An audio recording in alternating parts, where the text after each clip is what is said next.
कई बताओ हमार भाई बस सही शांति से रह लो। एगो नया गाना आइल बा कि यूपी के हऊ कि बिहार के हऊ।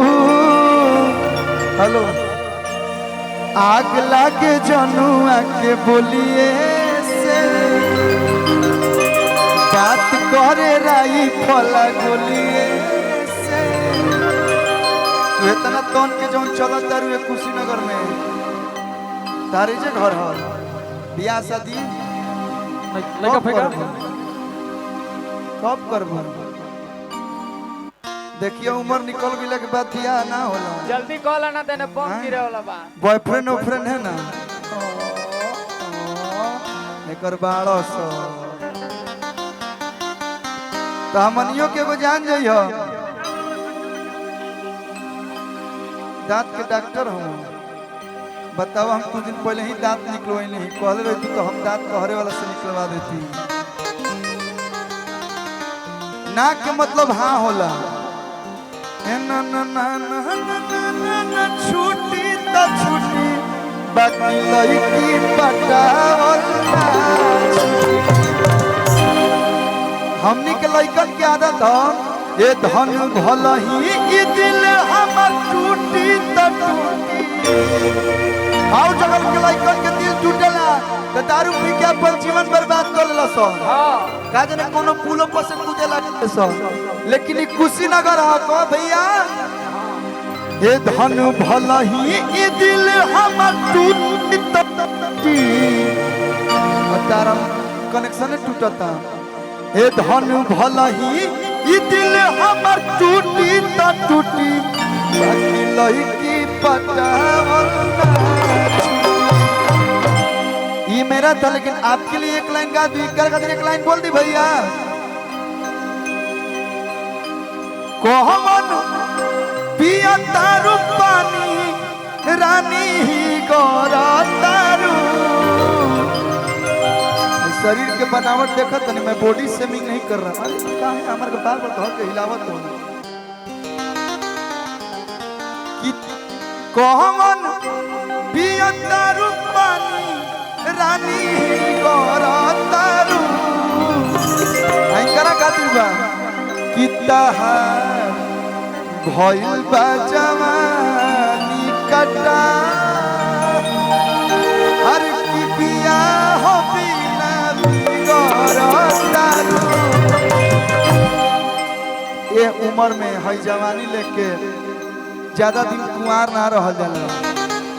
लगवा लो मोहर गवाए लगी सोहर का भैया नहीं कोई है इधर इतना लोग हैं का भैया बॉयफ्रेंड में लगे रेडी है ना बाप लड़का जान दे बड़ा सही। लेकिन कहे के बगाना के भाव बा कि आग लागे जनुआ के बोलिए से शिल्पी राज जी बोले बनी गाना बात करे राई फला बोलिए से। तो के भाई कहता कि पानी पियले तू कवनाई नार के हाउ। कहो भाई आई लव यू। हमारा बुझाइल अभी तक तो ठीक रहला जब मैंने अचानक छुड़ा कोई काय कर नहीं ठीक है समझ सकते हैं कि पानी पियले तू कवनाई नार के हाउ। कहे के बा यूपी के हऊ कि बिहार के हऊ अमाल बोला कौना रंगदार के हऊ।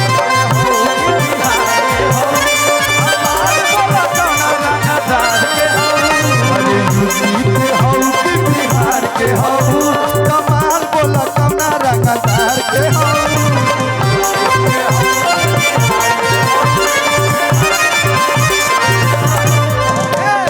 आग लागे जनुआ के बोलिए से अब बात करे राई फला गोलिए से। पानी पियले तू कमला इनार के हऊ कि यूपी के हऊ कि बिहार के हऊ। यूपी के हऊ कि बिहार के हऊ तमाम बोला कौना रंगदार के हऊ।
गलती बा।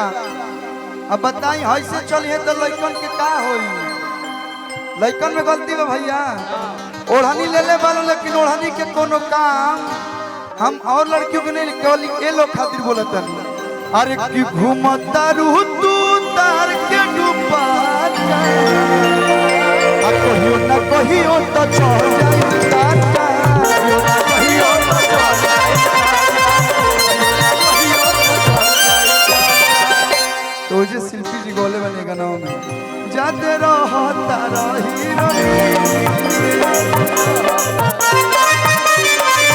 हाथ धो दे बजाने से फ्री में। सवखीन बोल कवना हथियार के हऊ छोटका की बड़ा का AK-47 की छोटका पिस्टल। हमारा कहे का मतलब हुआ वजूद वंश। हाँ बाबा कि सवखीन बोल कवना हथियार के हऊ। अरे यूपी के हऊ बिहार के हऊ, अरे यूपी के हऊ बिहार के हऊ।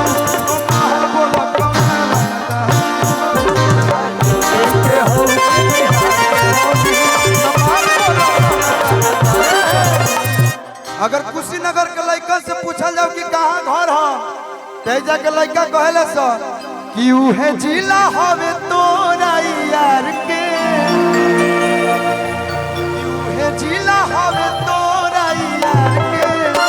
आ जहाँ लइको सबक राखे हथियार के,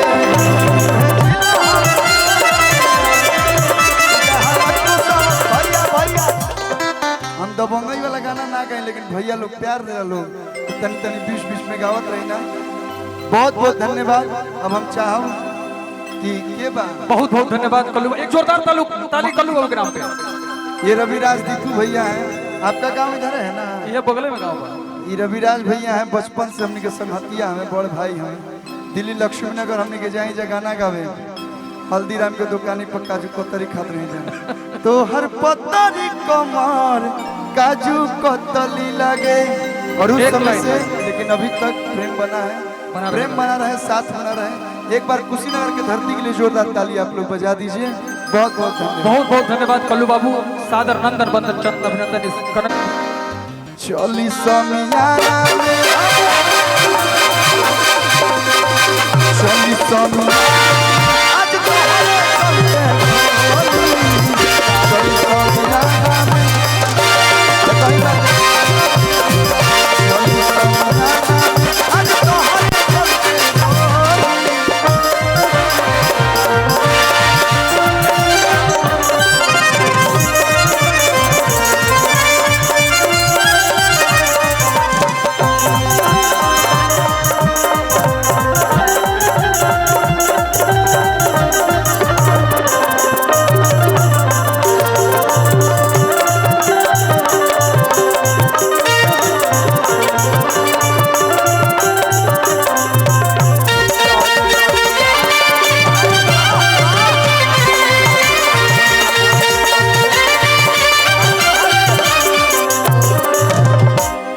लगा तो हम ही एक्स्ट्रा हो गए बनी, हमारे नीचे जाएगा पड़ी। ये कार्यक्रम आप सभी का है। मैं चाहूंगा कि जितने भी लोग देखिए कलाकार हैं, ये मंच टूट जाएगा, कार्यक्रम खराब हो जाएगा। मैं चाहूंगा कि आप सभी लोग जो लोग भी कोनो मतलब है नहीं है, जैसे कलाकार छोड़ के मैं चाहूंगा कि जो लोग खुद से जो लोग बोला कि कोनो जो काने लोग सुनते नहीं कि कहने से सुन कहने से निकाल देते हो। थोड़ा सा आप लोग के कार्यक्रम हम जो साथे आइल वो करो दिक्कत होता थोड़ा सा कि तोहर पतली कमर तोहर तिरछी नजर दिल कइले बचोरी हो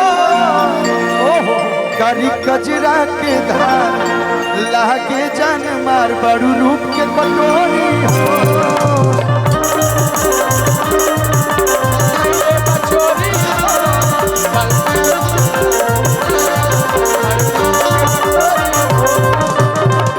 मोटारी जवानी के जो मोटारी जवानी के जो सत्य हुको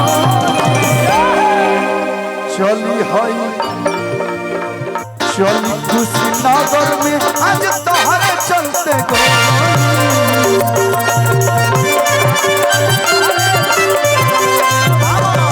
चलो समियाना में आज तोहरे चलते चलो समियाना में चलो समियाना में आज तोहरे चलते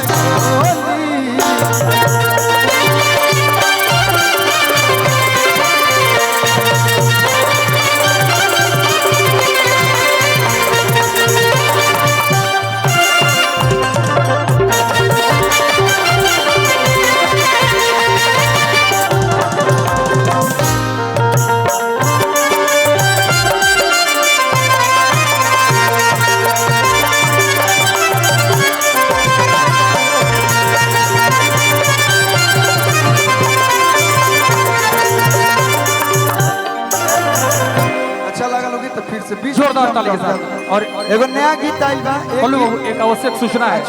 एक यूपी 57 PB 7279 करके गाड़ी है, गलती से कोई भाईजान अपनी चाबी उसमें लगा के लेके चले गए हैं, तो अगर जिस किसी के पास भी वो चाबी और गाड़ी है, यूपी 57 PB 7279 नंबर की गाड़ी है, अगर कोई गलती से लेके गए हो भाई साहब, तो उस गाड़ी को यथोचित स्थान पे जहाँ पे पहले थी वहीं लाकर खड़ी कर दें।